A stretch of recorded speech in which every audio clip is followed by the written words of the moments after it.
Hey everybody, I'm Jeffrey Viscaino, your director of social media for Playbill, and we are aboard the Friendship here in Edinburgh, Scotland, and I'm here with Tim Murray, who is doing their show, Tim Murray is Witches, back again at the Fringe. Tim, welcome! Thanks so much for having me. This is so cool. Tim, I got to see your show last year at Fringe and now have become truly obsessed with it. I've seen it at Joe's Pub. You're taking it all over the country, taking it internationally. I mean, Tim Murray is Witches. Tell me, where did this start from? I don't know. I don't know where I got this cockamamie idea. I think I'm just truly so obsessed with Wicked, and I was doing so much stand-up, and then I have so many friends who were like Catherine Cohen, who are doing like musical comedy, and I was like, wait, I used to do musical theater, like, why am I not combining these two things? And then it just hit me, if I'm gonna do this, I should do like a whole show about witches. So I wrote 8 original comedy songs with some of my composer friends about witches, and then wrote a bunch of stand-up about it, and now here we are. Well, if you don't know about it, tell everyone, what is Tim Murray is Witches?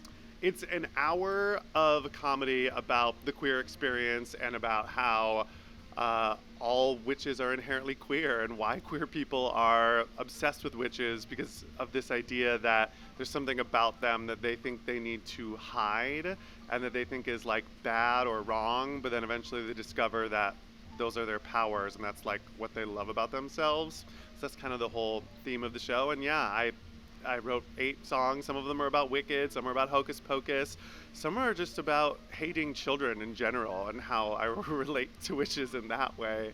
And it's also about my experience as a teacher and yeah, the queer witch hunt in America, and hating children is tongue-in-cheek because I love teaching. And one thing that is great about this show, for anyone who's seen clips of it online or have seen the show, is you pay yourself fully green, just like the many of AlphaBa on national tours across the world on Broadway. So now, and we talked about this before the interview, you have a little bit traces of green on you, just like many in AlphaBa has done over the years. What's that like to have that kinship with those very, like, the women that you love very much who have played that role? I'm obviously obsessed with every single one of those women. To even be mentioned in the same breath as an AlphaBa is the dream come true, I think, for every gay person on Earth. I feel for them so deeply because this stuff is hard to get off, and I like go to coffee shops and like flirt with baristas, and they're like, "Are you okay? You look seasick," because I'm always just like tinted a little bit green. So I'm committing very fully to this bit. But yeah, it's the coolest thing. I've even had like some AlphaBas join the show a couple of times. Some have opened for me.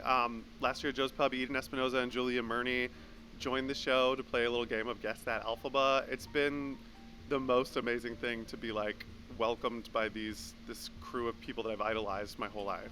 Well, you mentioned it, so I'll say this as well. I think I've known you for years now, and the one thing that, if anyone who has known Tim Murray for years, is one of your greatest talents is that Tim can hear any clip of any woman who has played AlphaBa professionally and know which woman that is by hearing them sing. Is it just Defying Gravity or any clip of them? I mean, you could feel free to test my knowledge. I think I could do it with any clip, honestly. And it is amazing that just audibly hearing, he's like, oh yeah, that's, and then German AlphaBuzz, the whole gambit of it. When did this talent come about to you? I don't know if it's a talent or a sickness, but I was inflicted with this. I think, honestly, during the pandemic, like I've always, whenever I'm like hanging out with my gay friends, that's like what we do at the end of the night, right? Is like we watch like YouTube clips of different AlphaBas singing Defying Gravity. It just kind of becomes our party. But I think during the pandemic, when we were literally just sitting around with no Broadway and like nothing to do, my husband would play this game with me like before we would fall asleep. I'd be trying to sleep and he'd be like, wait, before you go, I want to play this game with you. And he would play different AlphaBas and see if I could guess them, and I would get like every single one right. And then I was like, okay, I got to turn this into a show. So he's to blame. Michael Bullard, you are to blame. All right, so you are returning for a limited run of your show at this Edinburgh Fringe, but you did it for the full Fringe last year. What is it about Fringe that attracts not only obviously people around the world, but I think a lot of American comedians come to the, what is it about this place that is like a magnet to so many of them? There's so many things. It's like gay summer camp. It's like comedy summer camp, and summer comedy boot camp. Like, and for any, it's the biggest arts festival in the world. So, I think, for me, it's about getting the reps in. Like, I always say after doing Edinburgh Fringe, you get every different kind of audience member every single day. Like, you'll get people that make you feel like a rock star. You'll get people that literally you're like, are you awake out there? And after this month in Edinburgh, I always feel like, give me a microphone and put me in like a janitor's closet and I can do a comedy show. Like, I feel like I could do it anywhere. Like my skin gets so much thicker, and getting the reps in of doing comedy is like, it's getting your 10,000 hours in, like you just get better by doing it. And then the real cool thing was the community building of it. Like, you just meet so many other artists who are in the same boat as you, and you bond so deeply and so quickly because you're out on the street begging people to come to see your show. Kind of no matter how famous the person is, they are out there with you, and it's like a really cool camaraderie to see all these independent artists trying to get their small work turned into something bigger. And what I loved watching your show last year is that you came to Edinburgh, you didn't really you didn't know a lot of people when you first got here, and so your audiences started small, but by the end of your time in Edinburgh, you were selling out night after night. That must be awesome to see it go from like a couple of people, word of mouth grows, and then people like fighting, beating down the door to get into your show. Thanks. It's overwhelming. It's really cool. Yeah, I remember the first day going to my show, painted green, walking on the street, handing out flyers and being like, don't cry, don't cry. People will come. People will come. And that first night was my smallest audience. And then, yeah, people started spreading the word, and then people started coming back like more than once, which is really cool.